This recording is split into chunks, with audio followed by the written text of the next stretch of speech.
दोस्तों 2024 लोकसभा चुनाव बिल्कुल सामने खड़ा है, बिगुल बज चुका है, प्रचार जोरों शोरों से चल रहा है। हर ओपिनियन पोल और राजनीतिक पंडित बीजेपी और नरेंद्र मोदी की वापसी की तरफ इशारा कर रहा है। वहीं भाजपा का आत्मविश्वास अपने चरम पर है। नरेंद्र मोदी लगभग हर मंच और हर रैली से यह घोषणा कर रहे हैं कि बीजेपी इस बार अपने दम पर 370 से भी अधिक सीटें जीतने जा रही है। वहीं सहयोगियों और गठबंधन के साथ उनका लक्ष्य 400 पार है। आखिर क्यों बीजेपी 370 सीट जीतने पर इतना जोर दे रही है? 350 या 380 क्यों नहीं? क्या यह सब कुछ केवल एक राजनीतिक हवाबाजी है या बीजेपी सचमुच में अपने दम पर 370 सीटें जीतने जा रही है? आज के इस वीडियो में 5 पॉइंट्स के द्वारा समझेंगे कि बीजेपी के 370 के लक्ष्य के पीछे क्या मुख्य कारण है और क्या यह संभव है। कारण नंबर 1, आर्टिकल 370 के मुद्दे को भुनाना। आर्टिकल 370 को हटाना बीजेपी के मैनिफेस्टो का एक अहम हिस्सा रहा है। यह बीजेपी के लिए केवल एक चुनावी वादा नहीं था, बल्कि एक वैचारिक लड़ाई भी थी। एक ध्वज, एक निशान, एक संविधान। जनसंघ के संस्थापक श्यामा प्रसाद मुखर्जी का यह नारा 1980 के जमाने से ही बीजेपी के मैनिफेस्टो में सबसे आगे रहा है। 2019 लोकसभा चुनाव जीतने के बाद नरेंद्र मोदी जी ने जम्मू कश्मीर से आर्टिकल 370 की कुछ धाराओं को हटाकर इस आर्टिकल को कमजोर कर दिया और भारत का संविधान यहां पूर्ण रूप से लागू हो सके यह व्यवस्था की। वैचारिक और राजनीतिक स्तर पर यह बीजेपी की बहुत बड़ी जीत थी।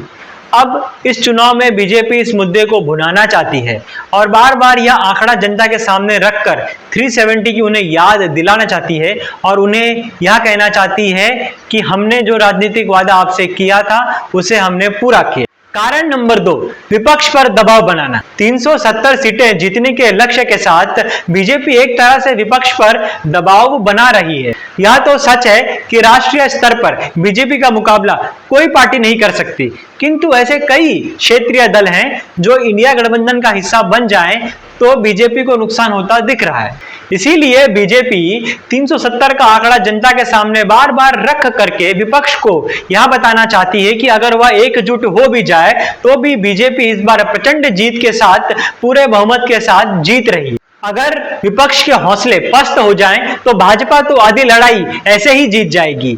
इसी रणनीति के चलते बीजेपी 370 का लक्ष्य बार बार कह करके विपक्ष को कमजोर बनाने की कोशिश कर रही है। कारण नंबर 3, अगर 400 पार जाना है तो अपने दम पर 370 लाना है। 2014 लोकसभा चुनाव बीजेपी ने 282 सीटें जीती, तो वहीं 2019 के लोकसभा चुनाव में नरेंद्र मोदी की लोकप्रियता के चलते यह आंकड़ा 303 पहुंच गया।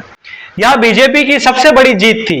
1980 में 2 सांसदों से शुरू हुई यह पार्टी आज 303 सांसद तक पहुंच चुकी है। पर वो कहते हैं ना कि हर बड़ी जीत के बाद लक्ष्य और बड़ा बन जाता है, और भाजपा ने इस बार अपने लिए 400 पार का लक्ष्य रखा हुआ है। किंतु यह बीजेपी भी जानती है कि अकेले अपने दम पर 400 पार लाना उसके लिए संभव नहीं है। इसीलिए जहां एक तरफ वह अपने गठबंधन को और मजबूत करने में लग गई है, तो वहीं दूसरी तरफ इस गठबंधन की सबसे बड़ी पार्टी होने के नाते वह अपने लिए बड़े लक्ष्य भी निर्धारित कर रही है। और बीजेपी यह भी भली भांति समझती है कि उसे अकेले अपने दम पर 360 से भी अधिक सीटें जीतनी होंगी।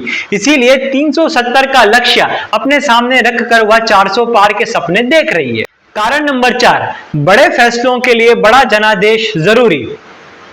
प्रधानमंत्री नरेंद्र मोदी ने संसद के पटल से यह संदेश देश को स्पष्ट तौर पर दे दिया था कि अगले टर्म में देश और बड़े फैसलों के लिए तैयार रहे। आर्टिकल 370, राम मंदिर, 3 तलाक, जीएसटी और सिटीजनशिप अमेंडमेंट एक्ट जैसे फैसलों को भाजपा ऐतिहासिक उपलब्धि बताती है। तो वहीं अब चर्चा के केंद्र में है uniform civil code, 1 nation 1 election, NRC और जनसंख्या नियंत्रण कानून जैसे फैसले।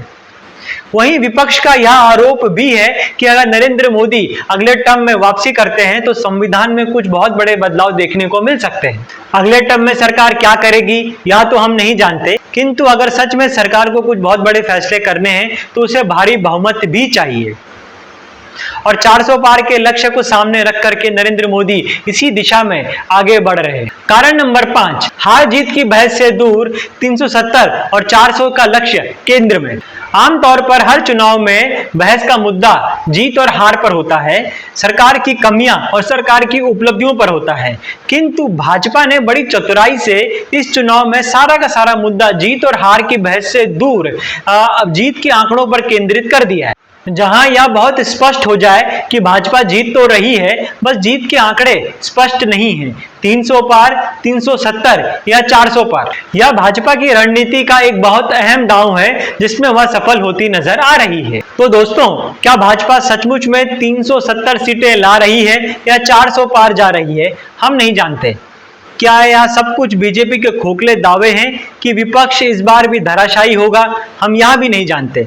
किंतु इतना जरूर चाहते हैं कि देश में स्वतंत्र और निष्पक्ष चुनाव हो, जोरदार प्रचार के बाद रिकॉर्ड तोड़ मतदान हो और लोकतंत्र पहले से भी अधिक मजबूत बने। धन्यवाद।